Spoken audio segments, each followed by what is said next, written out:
कलाम से नवाज रहे थे, अच्छी आवाज अच्छे तर्जुमे के साथ। उसमें आपके दिल पर मोहब्बत के फूल भी थे, गजल का लहजा भी था और आपके दिल की धड़कन भी थी। मैं मुबारकबाद पेश करता हूँ जनाब नफीस दस्तावेज साहब को शायरी को चढ़ाए रखा। हज़रीन, मैं एक ऐसी शायरा को आवाज देना चाहता हूँ जो इस वक्त स्टेज पर तशरीफ फरमा है। यकीन जानिए, मैंने कभी बचपन में पढ़ा था कि जब एक मर्द तरक्की याफ्ता या तालीम याफ्ता होता है तो सिर्फ एक फर्द तालीम याफ्ता होता है, लेकिन एक खातून तरक्की याफ्ता तालीम याफ्ता अदब याफ्ता होती है तो एक पूरी नस्ल तालीम याफ्ता होती है। चूंकि माँ की गोद सबसे पहला मदरसा होता है आने वाली नस्ल का। ऐसे में शाजिया तकलीफ की जब नजर जाती है तो तबीयत बहुत खुश होती है कि उन्होंने अपनी मैदान एक पहचान बनाई है मकान जिम्मेदारी में।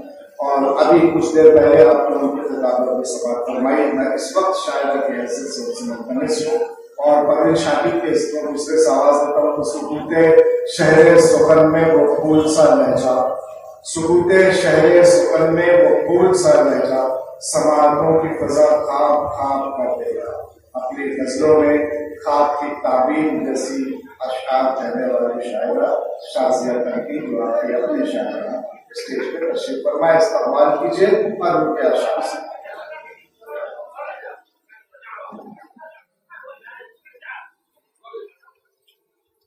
बहुत बहुत शुक्रिया जिन्होंने मुझे आवाज दी। सही मानों में बताऊं तो मेरे काम गलत हुए हैं, क्योंकि जो शायरी की महफिल होती है उसमें शेर कहने का और शेर सुनने के आदाब हुआ करते हैं। ना मुझे सुनने का सलीका था ना कहने, क्योंकि मैं अपने आप को शायरा नहीं मानती हूँ। मैं बाकायदा शायरा नहीं हूँ। मैं ज़्यादा से कई बार मैंने कहा कि मुझे शायरा के स्थिति पे यहाँ पे इंट्रोड्यूस न करवाएं, लेकिन मुझे पता है कि उन्होंने ऐसा क्यों किया। क्योंकि पूरे मुशायरे में शायद एक या दो खवातीन का चेहरा दिख रहा है और जाफर शाह साहब के बड़े चालाकी से स्टेज पर भी खातून को छोड़ दिया था।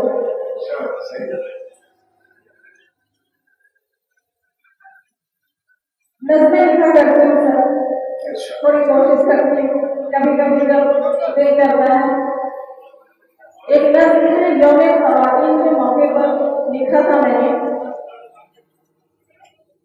यहाँ पे मर्द हज़रात की तादाद ज्यादा है, मैंने नज़्म कर रही हूँ कि उस नज़्म को पेश करूँ। शद्रे जिगरसा है, उनसे मैं इजाजत तलब करती हूँ।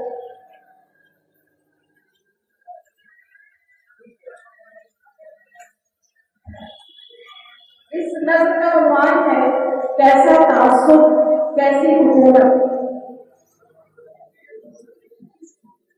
तवज्जो चाहूंगी, तुम्हें ये किसने हक दिया, तुम्हें ये किसने हक दिया, तुम मेरे हाकिम बन बैठे। सदियां बीत गई, जंजीरों में गुलामी की जकड़ी रही, खुले आसमानों में उड़ना ऐसे ख्वाब कभी आए ही।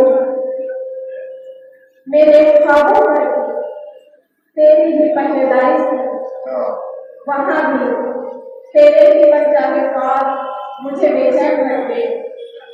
मैं मानना चाहूंगी यहाँ मस्त अल्लाह की तादाद बहुत ज्यादा है, लेकिन अल्लाह के करम से इस मर्द हावी मुआशरे में सिचुएशन या हालात ऐसे हो रहे हैं कि ऐसे माहौल में एक लड़की खड़ी होकर बिना छूटना बेबाकाना ऐसे नज़्म पढ़ सकती है।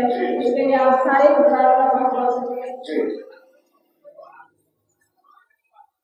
तेरे भी ऐसे ख्वाब कभी आए नहीं, मेरे ख्वाब तेरी ही पहरेदारी थी, वहां भी तेरे ही मनचाहे ख्वाब मुझे बेचैन करते।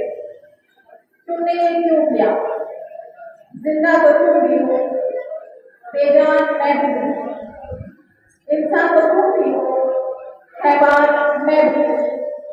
फिर ये कैसी अदावत, सदियों रोज बने सांस लेने वाला लोग, जैसे ये सांसें तेरी तेरी ही इनायत है, मगर तुम ये कैसे कर सकते थे कि मेरी तसव्वुराती दुनिया को बिस्मार कर दो, क्या मेरे ख्याली दश्त को मूड डालो, मेरी सोच पे तुम पकड़े दिखा दो, मेरी अंदरूनी दुनिया मुझसे ही आवाज है, क्या अच्छा वहाँ तेरी इजाजतदारी है। तुमने ये कैसे सोचा, तुमने ये कैसे सोचा मेरा शऊर तुम्हारा शुआर रहेगा, मेरा जहन तेरी इताअत करेगा। कब तक ये हो सकता था? माजी को बीते जमाने हुए, जो कल के हाल वो फसाने हुए, आज मुझ में मैं बसती हूँ। शऊर को मेरे पथ लगे हैं, उड़ने को आकाश मिला है, फिक्र ने मेरी उड़ान भरी है, सोच मेरी लफ्जों में बदले हैं, क्या अच्छा रात मेरी खुशबू में बसी है, मुझे वजूदी शनाख्त मिली है, तुझसे कोई अदावत नहीं है। तो तुझसे कोई अदावत नहीं है, इंसान तो तू भी है, इंसान तो मैं भी हूँ, फिर कैसा तासुर, कैसी हुआ? क्या बहुत खूबसूरत माशाअल्लाह। डॉक्टर दानिश साहब ने मुझे यहाँ नस्ल के लिए खड़ा किया है। मैं चाहूंगी कि मुझे इजाजत दी जाए कि मैं वो नस्ल भी जी जी इंशाअल्लाह।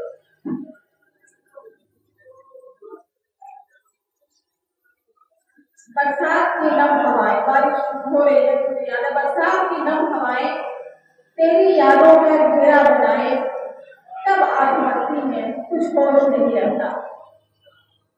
सोचती हूँ ये कभी कभी ऐसे यकबस्ता मौसमों में तन्हा बैठना छोड़ो, मगर ये कैसे मुमकिन है कि उन नम यादों का ताजा लम्स, कि उन नम यादों का ताजा लम्स उसे मोहब्बत है, उन कुर्बानियों से इश्क है, उन तन्हाइयों से मेरी रूह में उसकी शदाई